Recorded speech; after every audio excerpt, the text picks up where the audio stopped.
if you're familiar with iridology, for example. This is totally another picture because iridology gives you long-term view on the person. And we do use iridology and iridology diagnostic in a very limited form, but enough for diagnostic in Colourpuncture. What it gives you, iridology gives you a long-term view. In your eyes, you see the reflection of all your health with your family in 4 generations down the line.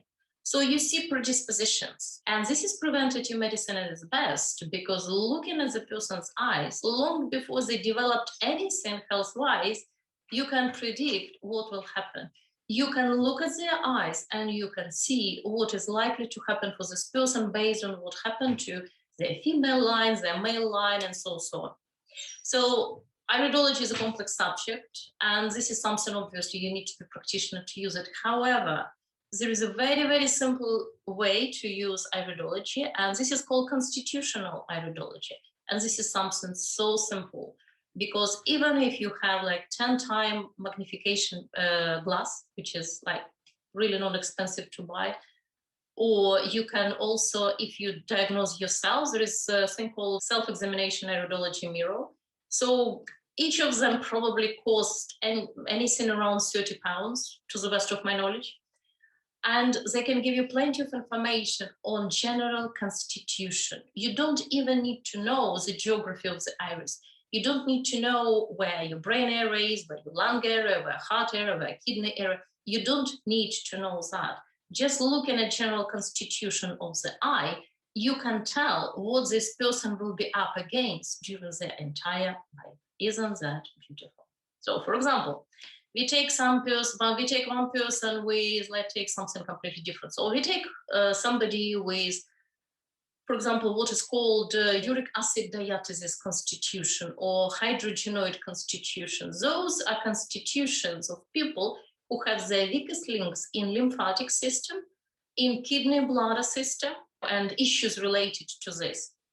And this is somebody who will need a particular maintenance, they need particular treatments. Sure, they will be revolving around lymphatic treatments and kidney treatments, but obviously there's much more to this. So this is one person. They need one set of treatment for life. What it means on a practical level, every time they come to the clinic, you give them some points or you give them some treatment for this, even if there is no presenting complaints, while basically you're addressing what is happening with them at the moment. But long-term view is not going to change. Their lymphatic system is always going to be under stress, prone to stagnation, prone to respiratory problems. And if kidneys are underperforming for whatever reasons, or simply with age, then basically the whole thing will suffer and they can develop skin conditions and salt deposits and so on. Take somebody else, somebody who has a lot of what is called stress rings in the iris. This is somebody who is really, really prone to anxiety. Everything else could be fine, but their nervous system is really, really under stress.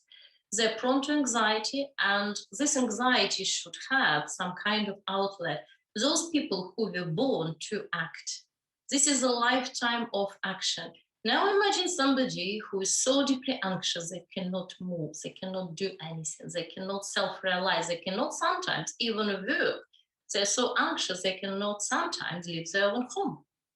And this is somebody who is born to do things, because stress rings, basically, there is a saying in iridology that you need to have at least a couple of stress rings to run your own business, meaning that in order to manage, you need to have certain capacity. These people has a capacity, but this overwhelming sense of anxiety and the sense that their nervous system is really fragile, and it indeed is, gives them this almost incapacitation in their action, while they are somebody who need to go out and do things.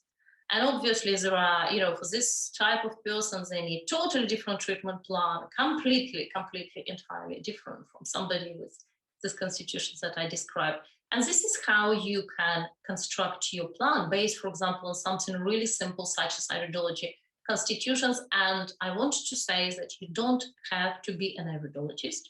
in order to learn constitutional iridology. If you're interested, ask me. There are very simple ways to do it, and you don't have to be a professional iridologist in order to practice it, because this is really, really simple, and this is a really great level to start, because again, this will give you the life path of treatments or treatment strategies or even lifestyle choices, which are going to be valid for this particular person during the entire lifetime, because this is who they are on their very deep level. Iridology picture reflects how our body tissue are composed. And this is something that is not going to change. And this is something that makes it beautiful. So this is one of the wonderful way to base your whole treatment plan, treatment strategy, health plan, life plan, based on who this person is, quite simply. And of course, there are other ways, but this is a really, really, really simple way to do it.